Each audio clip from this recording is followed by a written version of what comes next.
నమస్కారం, welcome to I dream. ధర్మ మార్గం విత్ విజిత కార్యక్రమానికి స్వాగతం.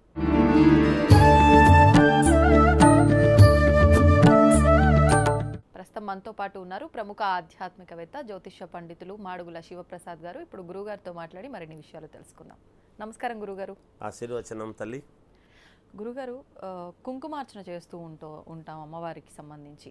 ఎక్కువగా ఆలయాలకు వెళ్ళినా, ఇంట్లో కానివ్వండి, ఇలా ఎక్కువ కుంకుమార్చనలో పార్టిసిపేట్ చేస్తూ ఉంటాం. సామూహికంగా అయినా, మనం సింగిల్గా అయినా సరే. ముఖ్యంగా ఇప్పుడు మనకు నవరాత్రులు కూడా వచ్చినాయి. ఈ సమయంలో కుంకుమార్చన చేయటం వల్ల విశేష ఫలితం ఉంటుందా? దాని గురించి ఒకసారి మాట్లాడుకుందాం. శ్రీ మహాగణాధిపతయ నమః. ఐం మహాసరస్వత్యే నమః. శ్రీ లలితాంబికాదేవియే నమః. మీరు చాలా మంచి ప్రశ్న అడిగినారమ్మా. అర్చన చేయటం అనేటువంటిది చాలామంది మనం చేస్తూ ఉండేటువంటి తప్పులు ఏమిటి అనేది ముందు తెలుసుకోవాలి. అలాగే గురుగారు. ఈ స్టీల్ ప్లేట్లలో చేయటం కానీ, ఈ మామూలుగా ఇస్తరాకులు ఇప్పుడు వేరే విస్తరాకులు వస్తున్నాయి. అవును. ఆ వాటిల్లో చేయటం వలన సత్ఫలితాలు రావటం లేదు. మోదుక ఆకు ఉంటుంది. మోదుక ఆకులు దొరుకుతాయి. మోదుక ఆకులు తీసుకుని అర్చన చేయాలి. మోదుక ఆకులో మనము తొమలపాకులు పెట్టుకొని, తొమలపాకుల మీద అమ్మవారి యొక్క ఇది పెట్టి ఎప్పుడైతే దాంట్లో చేసుకుంటామో అది యోగం. లేదా ఇత్తడి ప్లేట్లలో పెట్టి చేయవచ్చును, వెండి ప్లేట్లలో పెట్టి చేయవచ్చును, రాగి ప్లేట్లలో పెట్టి చేయవచ్చును. స్టీల్ ప్లేట్లలో పెట్టి అర్చన అనేటువంటిది చేయకూడదు. మనకు చేయవలసినటువంటి విధానాల్లో అభిషేకం, అర్చనం, దీపారాధన, అర్చనము, హారతి, ఇవన్నీ ఒక పద్ధతి ప్రకారముగా విధి విధానాలతో వచ్చేది. అర్చనం అంటే ఏమిటి? అర్చించటం అంటే ఏమిటి? మనం అర్చన చేస్తున్నాము. కుంకుమ అర్చన అనేటువంటి విధానానికి ఏమిటి అంటే, అనేక నామాలు ఉంటాయి అమ్మవారికి. అమ్మవారిని స్తుతిస్తూ ఉన్నాం. ఆ అర్చించేటువంటి విధానము అనేక నామాలతో మనం ఎప్పుడైతే అర్చిస్తుంటామో, అమ్మవారిని ఇన్ని రకాలుగా మనము అర్చిస్తే మనకు అమ్మవారు అనుగ్రహిస్తుంది. మనం చాలాసార్లు పోతుంటే నేను అర్చన చేయించుకున్నాను, కుంకుమార్చన చేయించుకున్నాను అని చెప్తాం. అవును గురుగారు. చేసుకునే విధానము ఎప్పుడైతే కరెక్ట్గా చేసుకుంటామో, అర్చన చేసుకున్న దానికి సత్ఫలితం అనేది రావాలి. ఎందుకు చేస్తున్నట్టు అర్చన? దేనికి చేస్తున్నట్టు అంటే, మనము ఫలితం ఆశిస్తున్నాం అనేది. ఫలితము అమ్మవారు ఏది ఇవ్వాలనో అది ఇస్తుంది తప్పకుండా. అయితే అర్చించేటువంటి విధానములో కరెక్ట్గా ఉంటే కదా. మనం చేసుకున్నటువంటి వంట రుచిగా ఉంటేనే మనం తినగలుగుతాము. కానీ ఉప్పు దండిగా వేసి పదార్థాలు చూడంగానే బాగున్నాయి మంచి కలర్లో అంటే తినలేము. అవును గురుగారు. సమపాళ్లలో ఉప్పు కారం ఉంటేనే తినగలుగుతాం. అంతే కదా. అది ఎట్లాగో మనము అర్చించేటువంటి విధానంలో అర్చన ఏముందండి అని ఏదో చెబుతూ నామాలు చెబుతూ, ఓంకారము ముందు ప్రతి మామూలుగా నామానికి ముందు ఓం ఉంటుంది, నమః ఉంటుంది చివరిలో. అయిన తర్వాత వెంటనే తొందరపాటుతనంతో చేస్తూ ఉంటాం. నిదానముగా మనము ఉదాహరణకు ఓం ప్రకృత్యై నమః, ఓం వికృత్యై నమః అని మనం ఎప్పుడైతే అర్చన చేస్తూ ఉంటామో, అర్చన చేసేటప్పుడు ఇంకా ఒకటి, మనం ఇలా ఒంటి చేత్తో చేస్తూ ఉంటాం అర్చన అనేది. ఇలా ఒంటి చేత్తో ఎప్పుడూ చేయడం అనేటువంటిది అది సాంప్రదాయము కాదు. మరి ఏ రకంగా చేయాలి గురువు? ఇలా చెయ్యి పట్టుకోవాలి. ఈ చెయ్యి ఆనించాలి. ఎప్పుడు కూడా ఈ చెయ్యి ఉండాలి ఇలా. ఈ రెండు చేతులతో చేస్తేనే అర్చన, అర్చించేటువంటి విధానం అనేది. ఇప్పుడు ఉండకపోవటం వల్ల అంటే ఏంటి తప్పు? అలా పట్టుకోవటం వల్ల కలిగే విశేషం ఏంటి గురుగారు? ఎప్పుడైనా కూడా అమ్మా, ఒంటి చేత్తో చేయటం అనేటువంటిది కరెక్ట్ కాదు. ఏ పని చేసినా ఒంటి చేత్తో చేసేటువంటి, దీపారాధన చేస్తూ ఉండినా ఇలా వెలిగించటం అనేటువంటిది, శుభకార్యాలకు సంబంధించినటువంటి పనులు ఏదైనా రెండు చేతులతో చేయాలి. రెండు చేతులు శుభ్రముగా ముందు కడుక్కోవాలి. స్నానం చేస్తాం కదా, ఎట్లాగో మనం పూజ చేస్తున్నామంటే స్నానం చేస్తాం. అవును. అందుకని చాలామంది దీపారాధన ఒత్తి ఇలా వేసి ఇలా జుట్టు కనుక్కోవడం, కానీ పక్కన ఒక బట్ట, అది ఏం చేస్తున్నారు ఆ బట్టలు కూడా అంటే పాతవి ఆడవాళ్ళు వాడినటువంటి బట్టలు పెట్టుకోవడం చాలా తప్పు, నేరము, దోషము. నాప్కిన్స్ కానీ టవాల్స్ దొరుకుతాయి చిన్నవి, ఆ టవాల్స్ అట్లాంటివే వాడాలి. ఇంట్లో వాడినటువంటిది ఉంది కదా ఒకటి పాతదని చించి అదే పనిగా పెట్టుకోవటం అంటే అవి మన శరీరము మీద వాడినటువంటివి అక్కడ వినియోగించడం అనేటువంటిది ఎంత మాత్రము కరెక్ట్ కాదు. ఓకే. ఇది దానికి తుడుచుకోవటం, అలా శుభ్రముగా తుడుచుకొని అలా 2 చేతులతో చేస్తే వచ్చే అర్చించటం అంటే ఏమిటి, మనం అభ్యర్థించటం, అర్చించటం, ఇవి 2 చేతులతో మనము అర్చించాలి. మనం నమస్కారం 2 చేతులతో పెడుతున్నాం కదా, అది కదా పెడుతున్నాము. టెంకాయ కొట్టినప్పుడు ఇలా కొడతాము కదా, హారతి ఇస్తున్నప్పుడు ఇలా పెట్టుకొని ఇలా ఇస్తున్నాము కదా హారతి. అగరబత్తీలు తిప్పినా 2 చేయి పట్టుకొని ఇస్తున్నాం కదా. ఒకడే ఇస్తున్నారు అని అన్నప్పుడు కనీసము భర్త పక్కన ఉండి అప్పుడు భర్త చేయి పట్టుకో అని చెప్పి పట్టుకోమని చెప్తూ ఉంటారు. మామూలుగా పౌరోహిత్యం చేసేటువంటి అర్చక స్వాములు వాళ్ళు వీళ్ళు అందరూ కూడా చెప్తారు.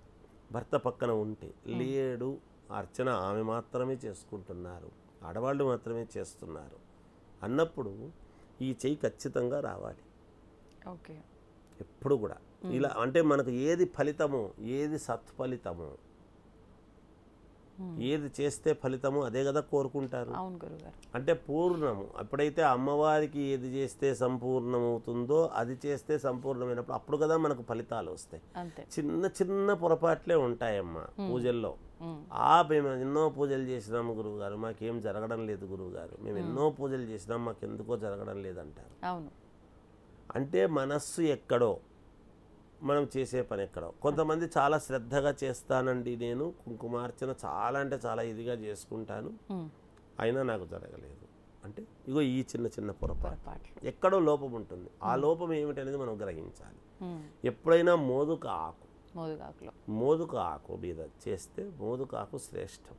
ఇవి మామూలుగా ఇప్పుడు ఈ ఇస్తర్లు వస్తూ ఉంటాయి, కింద పేపర్ వచ్చి అవి వేరే వేరే వాటితో తయారు చేసేటువంటిది. మనము స్థానము అంతా బాగా చేసుకుంటాం, శుద్ధి చేస్తాం, ఆ ఇస్తర్లు పెట్టి చేస్తుంటాం.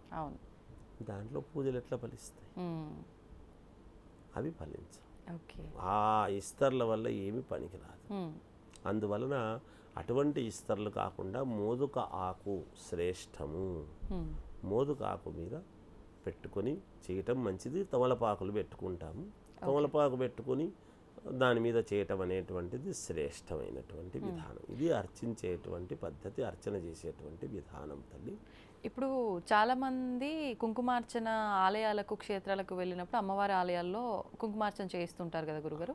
అక్కడ నుంచి తీసుకొచ్చిన కుంకుమ వేరే వాళ్ళకి పెట్టడానికి కూడా ఆలోచిస్తూ ఉంటారు. అంటే మేము అర్చించుకున్నాము, ఆ ఫలితం అంతా మాకే ఉంటుంది, వేరే వాళ్ళకి అది పెట్టినంత మాత్రాన మాదేదో వాళ్ళకి వెళ్ళిపోతుంది అనే భావనతో ఆలోచించే వాళ్ళు ఉంటారు.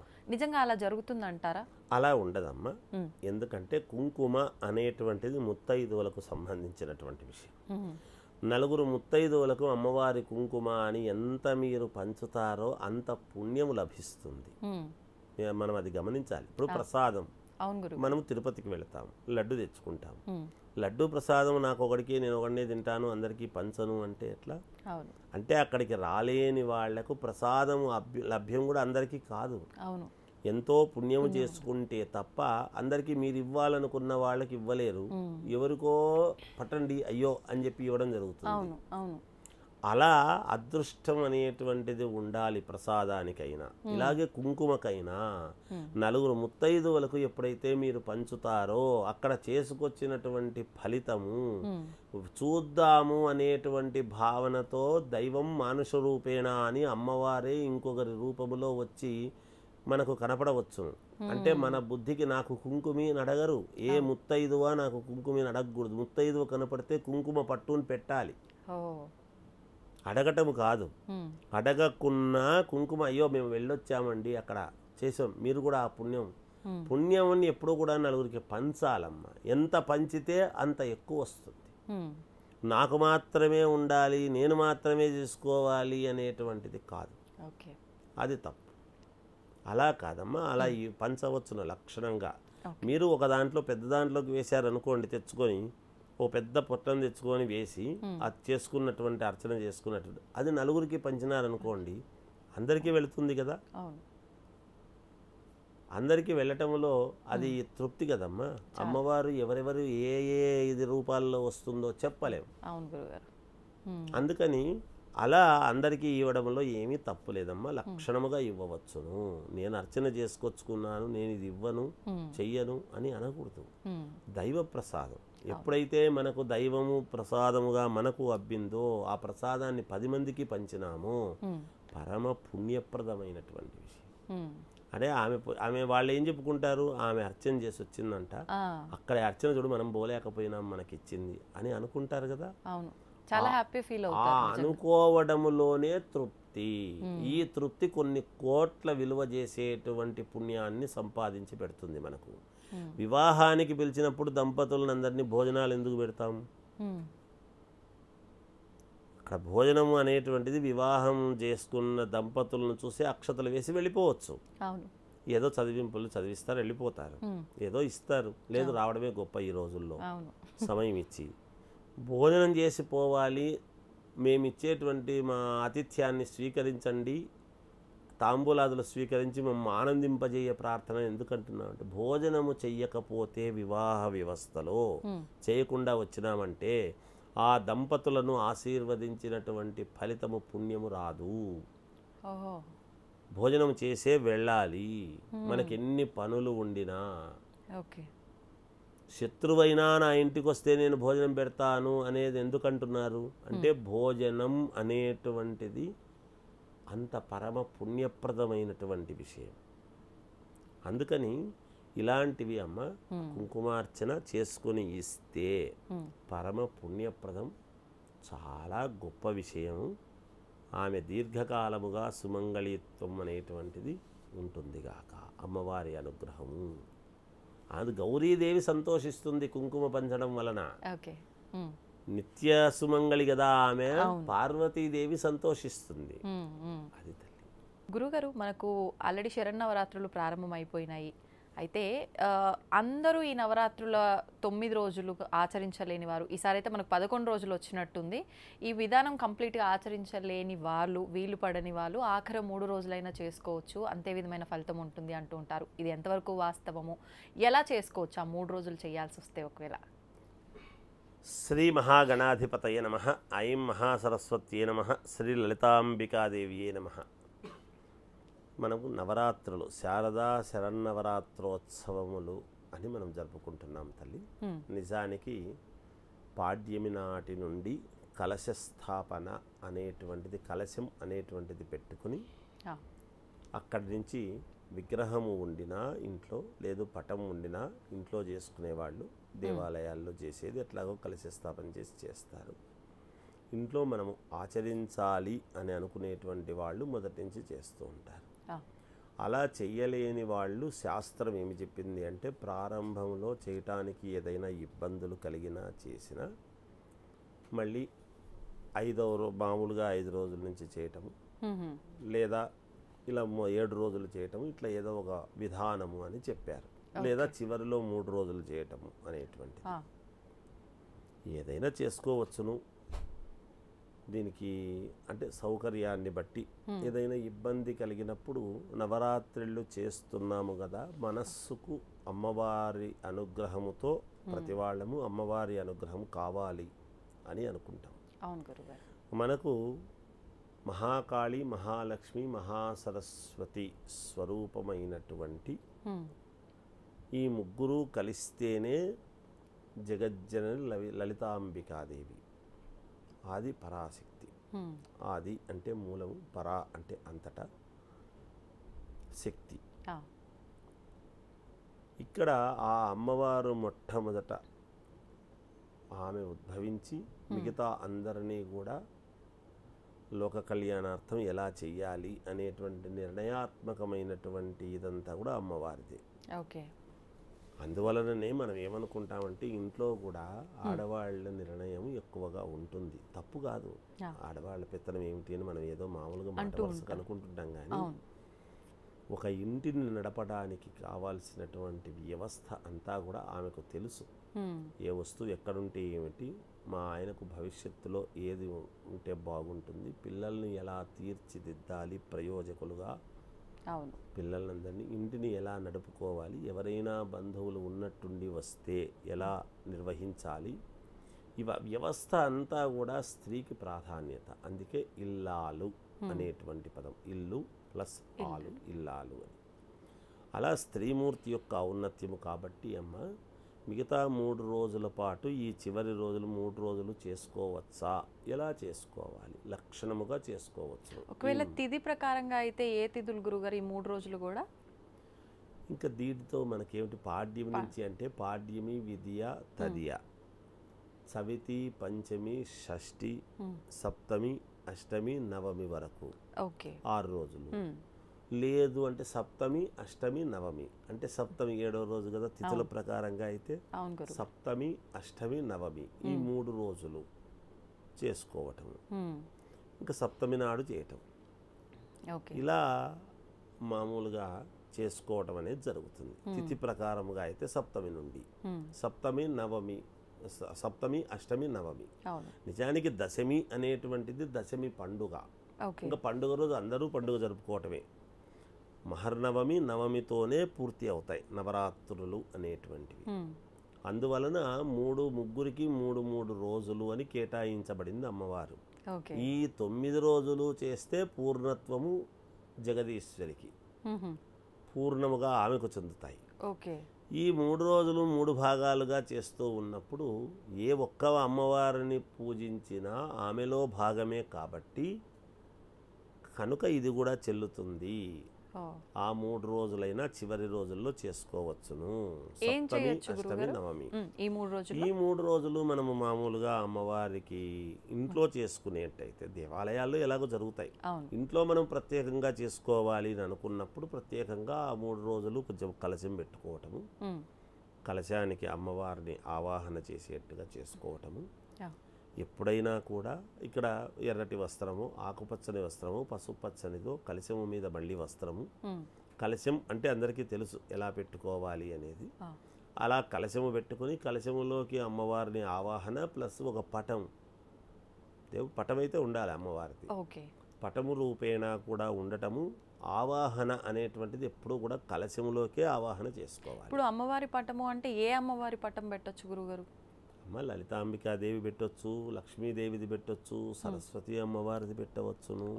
అమ్మవారు అమ్మవారే, ఏ అమ్మవారిదైనా పెట్టవచ్చును. ఈ అమ్మవారిదే పెట్టాలి అనేది. అందుకే నవరాత్రులలో నవదుర్గలు అందరినీ మనము ఒక్కొక్క విగ్రహం ఒకటే ఉంటుంది, మీరు బాగా గమనించండి ఎక్కడైనా.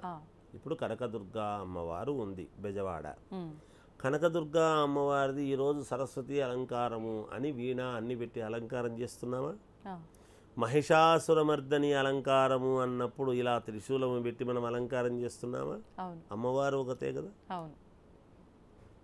అందుకని ఏ పటము పెట్టుకున్నా మనము పూజించేటువంటి విధానము, మనస్సులో తలుచుకునేటువంటి విధానము, అమ్మవారు ఎప్పుడూ కూడా సర్వాంతర్యామి, అన్ని చోట్ల ఉంటుంది. ముందు శుచి శుభ్రత అనేటువంటిది ఇంట్లో అవసరము.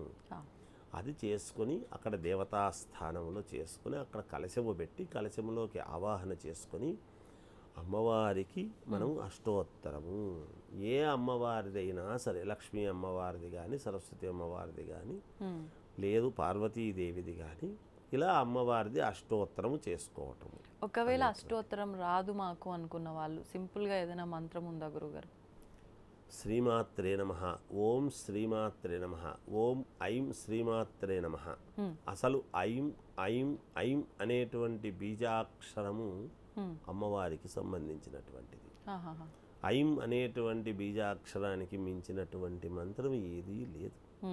అందుకని ఓం ఐం శ్రీమాత్రే నమః శ్రీమాత్రే నమః అని కూడా చెప్పుకోవడానికి రాదు అనేటువంటిది అయితే ఉండదు కదా. ఉండదు గురుగారు. లక్షణంగా లేదు. మనము సరస్వత్యే నమః, లేదు దుర్గాయే నమః, లేదు పార్వత్యే నమః, ఏదైనా అనుకోవచ్చు ఈ మంత్రాలలో. ఇవన్నీ కూడా అమ్మవారికి సంబంధించే, అంతే కదమ్మా. అమ్మవారిని ఏ విధముగా స్తుతించినా ఈ 3 రోజుల పాటు తప్పకుండా చేసుకోవచ్చును. వాళ్ళ యొక్క కోరికలు తప్పకుండా నెరవేరుతాయిగాక. ఏదైనా ఈ అమ్మవారి యొక్క పూజ చేస్తున్నాము అన్నప్పుడు చాలామంది ఒక చిన్న మీకు సత్ఫలితము శీఘ్రముగా ఫలితము రావాలి అంటే చేయాల్సింది ఏమిటంటే కాళ్లకు పసుపు పట్టించుకోవటము. కాళ్లకు పసుపు పట్టించుకొని అమ్మవారి పూజ చేస్తున్నప్పుడు చేతులకు పసుపు అవుతుంది, ఆ చెయ్యి కడుక్కోవటం. కడుక్కున్న తర్వాత మళ్ళీ చేతులకు పసుపు పట్టించుకోవటం, చేతులకు పసుపు పట్టించుకోవాలి. ఎప్పుడైతే పసుపుతో మనము చేతులకు పట్టించుకున్నటువంటి పసుపుతో అమ్మవారిని అర్చన చేసుకుంటామో అమ్మవారు శీఘ్ర ఫలితాలు ఇస్తుంది. ఎందుకు ఈ మాట చెప్తున్నా అంటే పార్వతీదేవి కూడా ఒంటికి నలుగు పెట్టుకోవడం అంటే పసుపు పట్టించుకోవడమే. ఆ పసుపుతో ఆమె పరధ్యానముతో పుత్రుడు కావాలి అనేటువంటి దానికి ఆ ఒంటి మీద ఉండేటువంటిదంతా కూడా తీసుకుని అలా ముద్దగా చేసింది కాబట్టే కదా వినాయకుడు వచ్చాడు. అంటే ఆమె మనస్సంకల్పముతో పుట్టినటువంటి వాడు వినాయకుడు కదా.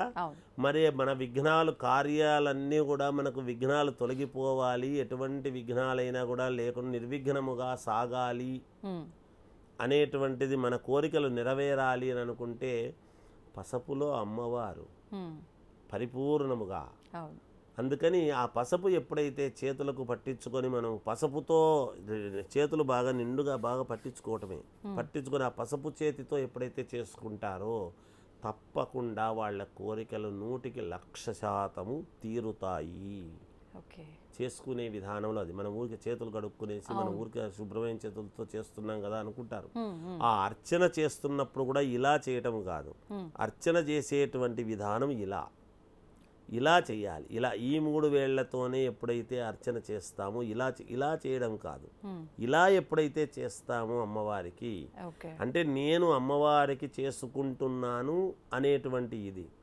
అమ్మవారికి ఏదో మనం మీద ఇలా వేసినట్టుగా వేయటం అనేటువంటిది కరెక్ట్ కాదు. అది పూజా విధానము తత్వం కాదు. ఇగో ఇలా చేయటం అనేటువంటి, పువ్వులు వేస్తే కూడా ఇలా వేయాలి, ఇలా వేస్తూ ఉంటారు పువ్వులు, అలా వేయకూడదు, ఇలా వేయాలి.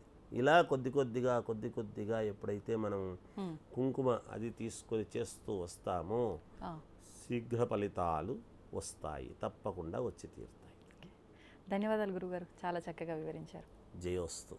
And don't forget to subscribe to iDream. And for more videos, please subscribe to iDream. Please subscribe to iDream. Please subscribe iDream. And please subscribe to iDream. For more videos, subscribe to iDream.